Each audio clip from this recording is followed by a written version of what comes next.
Welcome to Siya movie ടാക്കീസിലേക്ക് എല്ലാവർക്കും സാർത്ഥമായ സ്വാഗതം.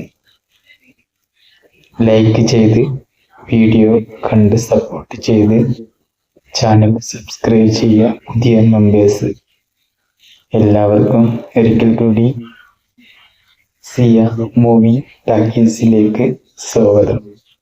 ഇന്ന് പറയാൻ പോകുന്നതെന്ന് വെച്ചാൽ ദുൽഖറിന്റെ മൂവിൻ്റെ നമ്മളെ RDX സംവിധാനം ചെയ്ത ദുൽഖർ സൽമാൻ കമ്പനി നിർമ്മിക്കുന്ന ഐ ആം ഗെയിം എന്ന മൂവി ഈ മാസം 20-ാം തീയതിയായിരുന്നു റിലീസ് ചെയ്യാൻ ഉദ്ദേശിച്ചിരുന്നത്.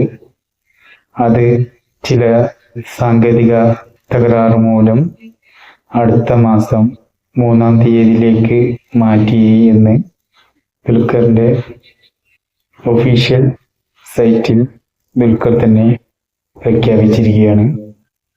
അതിന്റെ കാരണം പറയുന്നത് എന്തെന്ന് വെച്ചാൽ ഒരു പാൻ ഇന്ത്യൻ റിലീസാണ് ദുൽഖർ കരുതുന്നത്.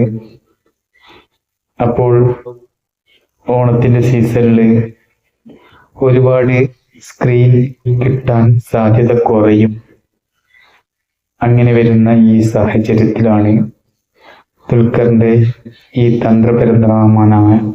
തന്ത്രപ്രധാനമായ ഈ ഒരു തീരുമാനം എടുത്തിരിക്കുന്നത്. GCC വേൾഡിലും പാൻ ഇന്ത്യ വേൾഡിലും ഒരുപോലെ സ്ക്രീൻ പ്ലേ, അതായത് തിയേറ്ററിൽ കിട്ടുവാൻ വേണ്ടി മാത്രമാണ് ഐ ആം ഗെയിം എന്ന ഈ ചിത്രം അടുത്ത മാസം 3-ാം തീയതിയിലേക്ക് മാറ്റി എന്ന വിവരം ദുൽഖർ ഒഫീഷ്യൽ സൈറ്റിലൂടെ അറിയിച്ചത്. ഓഗസ്റ്റ് 20-ാം തീയതിയായിരുന്നു മുന്നേ റിലീസ് തീയതി പ്രഖ്യാപിച്ചിരുന്നത്. അതേ മാസത്തിൽ പൃഥ്വിരാജിന്റെ ഖലീഫയും നിവിൻ പോളിയുടെ ഒരു ചിത്രവും റിലീസാകും. അപ്പോൾ കോമ്പറ്റീഷൻ കടുക്കുകയും തിയേറ്ററിൽ സ്ക്രീൻ ലഭിക്കാതെ വരുന്ന ഈ സാഹചര്യത്തിൽ ആണ് ദുൽഖർ സൽമാൻ നിർമ്മാണ കമ്പനി റിലീസ് തീയതി 3-ാം തീയതിയിലേക്ക് മാറ്റിയത്. RDXന്റെ സംവിധായകനാണ് ഇതിന്റെ സംവിധാനം ചെയ്തിരിക്കുന്നത്. ഇതൊരു ഗെയിമിംഗ് ആണ്. ഐ ആം ഗെയിമിംഗ് ആ പേരിൽ തന്നെയുണ്ട്. കാംബ്ലിംഗ് പരമായിട്ടുള്ള കഥയാണ്. പക്ഷേ കിങ് ഓഫ് കൊത്ത വൻ പരാജയമായി. കിങ് ഓഫ് കൊത്ത പോലെയുള്ള ഒരു പരാജയ രീതിയിൽ നിന്നും ബിഗ് ബജറ്റായ ഐ ആം ഗെയിം ഏത് നിലവാരത്തിലെത്തുമെന്ന് നിങ്ങൾക്ക് അറിയില്ല, നമുക്കൊന്നും അറിയില്ല.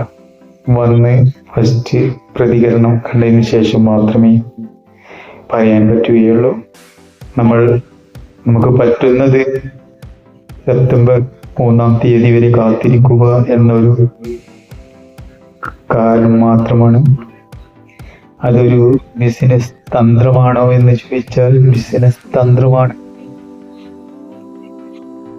ഒരുപാട് സ്ക്രീൻ കിട്ടിയാലല്ലേ അവർക്ക് അത്രയും മുതൽ മുടക്കുള്ള ഒരു ബിഗ് ബജറ്റ് ചിത്രം പുറത്തു വരണമെങ്കിൽ ഒരുപാട് തിയേറ്ററുകൾ കിട്ടണം. അപ്പോൾ അതിനനുസരിച്ചിട്ടുള്ള നിർമ്മാണ കമ്പനിയുടെ ബിസിനസ് തന്ത്രവും കൂടിയാണ് ഈ ഒരു ബിഗ് ബജറ്റായ ഐ ആം ഗെയിമിംഗ് അടുത്ത മാസം 3-ലേക്ക് മാറ്റിയൊന്ന് അറിയിച്ചത്. അപ്പോൾ എല്ലാവർക്കും നന്ദി, നമസ്കാരം.